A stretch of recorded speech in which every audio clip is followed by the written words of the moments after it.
Now what? What happens now that Hamas, demonically possessed, wicked terror chief Yahya Sinwar has been found and killed by the Israeli Defense Forces?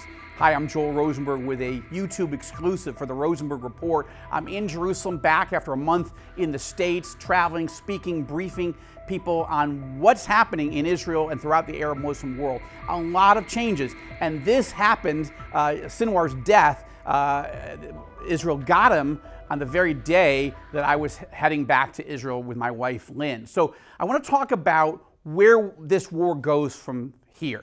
First, the first thing you're going to see, and you're already starting to see it, but you're going to see more of it, is pressure on Israel. Okay, now give up. The drumbeat for Israel to declare a permanent ceasefire and immediately evacuate Gaza is going to intensify until you're going to be deafened by this. Already, you're seeing the Biden-Harris White House and the State Department tell Israel, okay, enough, you're done. Like, this is the same administration that didn't even want us to go into Rafah, the southernmost city, right, in Gaza. Biden told us not to go into Rafah. Vice President Kamala Harris told us not to go into Rafah. Where was Yahya Sinwar, the demonic terror chief of Hamas? He was in Rafah. Okay? How did Israel find the 180 terror tunnels? We found them in Rafah. How did we get some of our hostages back? And how did we kill so many Hamas terrorists? They were in Rafah. So obviously we needed to go in. And obviously Israel didn't, commit genocide against the civilian population in Rafah. We were able to move them successfully and safely. But this is what you need to be watching for. The UN, world governments, particularly European governments, and of course the Biden-Harris White House are going to be pressuring Israel. Okay, stop. They always want us to surrender. But actually Israel has to win. So Israel can't stop fighting yet. Now, true, Israel has moved many of its forces away from Gaza and headed them up to the Lebanon border because we're in a massive battle for our existence against the Hezbollah terrorist organization in Lebanon. But there is critical fighting to be done as there are still terrorists, Hamas terrorists, all over Gaza. So this is a critical thing to watch for. And every time you hear ceasefire, ceasefire, ceasefire, just remember what they're really saying. Whoever's saying it about Gaza is saying surrender, surrender, surrender. Don't buy it, okay? Netanyahu has his flaws, but Prime Minister Netanyahu was right to send the IDF into Rafah. He himself went into Rafah, and he was right because of all the things we've accomplished, including finding and killing Yahya Sinwar. What's the next thing to watch for? Well, the next thing to watch for is the idea that Israel doesn't have a day after plan, okay? And that Israel needs one. Where's your plan? Where's your plan? What's your day after plan? Well, okay, we're not quite to the day after. Yes, the top two terror leaders in Gaza are gone, Yahya Sinwar and Mohammed Deif. Deif was the military strategist and commander. He was killed by an Israeli airstrike at the end of July, and of course, Yahya Sinwar in the middle of October. Now that those two top guys are dead, and many of the top Hamas terror leadership are gone, we are getting closer to the end of the war. But again, we're not there. So when you hear day after plan, where's your day after plan? Where's your day after plan? Again, here, surrender, surrender, surrender. That's what we're being told, as though it's Israel's responsibility to implement a plan even before the war is finally finished in Gaza. I want to be clear, we're not finished yet in Gaza. I wish we were finished in Gaza. All my friends who are fighting in Gaza, all my Israeli friends, they wish we were done too, but we're not. And they will tell you we can't finish until we've won, until we have total victory. Now, that doesn't mean capturing or killing every single member of Hamas, okay? Many of these terrorists have now sort of abandoned the field of battle, and they've sort of receded into the civilian populace.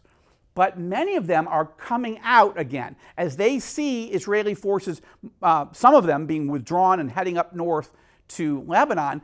Some of these terrorists are finding different caches and stockpiles of arms that they've hidden in an apartment or in a mosque or in a school or a UN facility.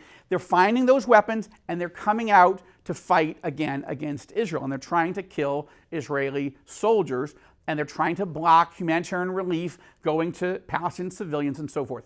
So Israel has to keep letting these terrorists emerge from the civilian population to try to get us again so that we can identify them, we can arrest them, or we can kill them. This is how Sinwar himself was killed. It turns out Sinwar, though he spent a lot of time underground in those terror tunnels, we didn't find him and kill him in a terror tunnel after all. We found him in a small group of terrorists that were moving through various bombed out buildings, thinking that the Israeli military would not see them or open fire against them. But Israel's forces were keeping a very close eye. They did see them, and they did begin to engage them. And as they did, Sinwar then fled into an apartment building up several floors, and he was badly wounded. As best as I can tell, based on the reports that have come out so far, he was badly wounded in the arm and was beginning to bleed out. In this video, you're going to see a drone moves in to see who's left in the building, who's left on that floor. Now, at that moment, it's not clear that Israel thinks that's Yahya Sinwar. They just know he's a terrorist on the run. They've been engaging him and the people around him.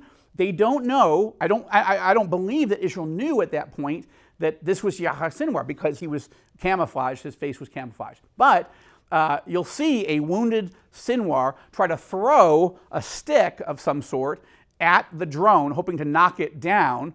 But at this point, Israel has now identified there's a terrorist sitting there, and he isn't dead, and they already know the building is largely booby-trapped, so Israel uses a sniper to fire at the man who it turns out was Yahya Sinwar, and it was a kill shot right in the head. And I don't know if we're going to show you that actual photo. I've seen it. It's pretty gruesome.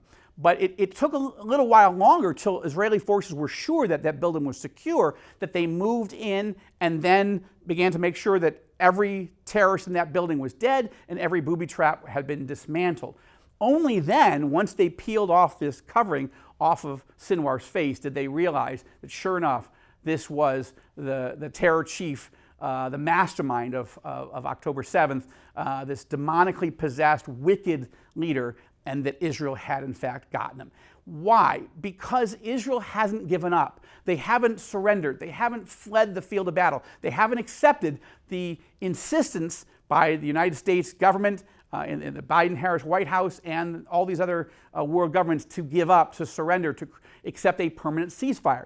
Israel's continuing to have small teams of soldiers looking for and hunting down Hamas terrorists and Islamic Jihad terrorists, by the way, and looking for weapons, right? Because the more weapons that Israel's defense forces find and destroy or take off the battlefield out of Gaza, the less chance that Hamas terrorists that are receded and hiding in the populace can go find those weapons and use it against Israel or against Palestinians later. So this is critical. And of course, Israel has to continue hunting to find the 101 Israeli and foreign hostages that are still in there, including Americans. Like, this is critical. This is why we cannot accept international pressure to give up. So when I talk about where does this war go from here, we are heading towards victory. Hamas has essentially been destroyed and dismantled largely. Hamas is no longer a strategic threat to the state of Israel anymore. You're not seeing all kinds of rockets being fired at us. Occasionally one or two here and there. That threat isn't completely over, but it's mostly over. On October 7th, the one-year anniversary, we should have expected thousands of rockets, hundreds of rockets to be coming from Gaza at Israel if Hamas had that capability. But they don't have that capability at all anymore, but they still have some capability. And so until Hamas has been completely dismantled and destroyed, until there's total victory in Gaza, you're not going to see Israel surrender and leave. Now, hostage negotiations have now picked up again. The key person to watch for, the next thing to watch for, is who replaces Yahya Sinwar as the head of Hamas. Most likely, as I record this, it's going to be his brother, Mohammed Sinwar. This guy's just as demonic, just as wicked as his brother Yahya, so don't expect things to change. But what if Mohammed Sinwar, or somebody else that they choose, or the people around Sinwar, the brother, decide, you know what, let's not follow the stupid idea Yahya Sinwar had and keep fighting. Let's accept an opportunity to safely leave Gaza as long as we surrender the hostages. Let's call this fight over, let's call it a day, and let's leave. That's what we want to see, and we want to put as much military pressure on what's left of Hamas to get their weapons, kill and arrest their fighters, but also give them an exit strategy if they want to leave the Gaza Strip. I believe that Israel will say yes to that if it means we get all of our hostages live and those who are dead back. These are the things to watch for. Keep praying for total victory and for the full release of all the hostages, and that then Israel can work with the international community, particularly our Sunni Arab allies, on the day after. There is a plan being developed. I've talked to a number of Arab leaders. There is something interesting cooking, but we're not there yet. It's not time to lay out a plan for the day after, because we're still fighting today. This is Joel Rosenberg in Jerusalem with a YouTube exclusive for the Rosenberg Report.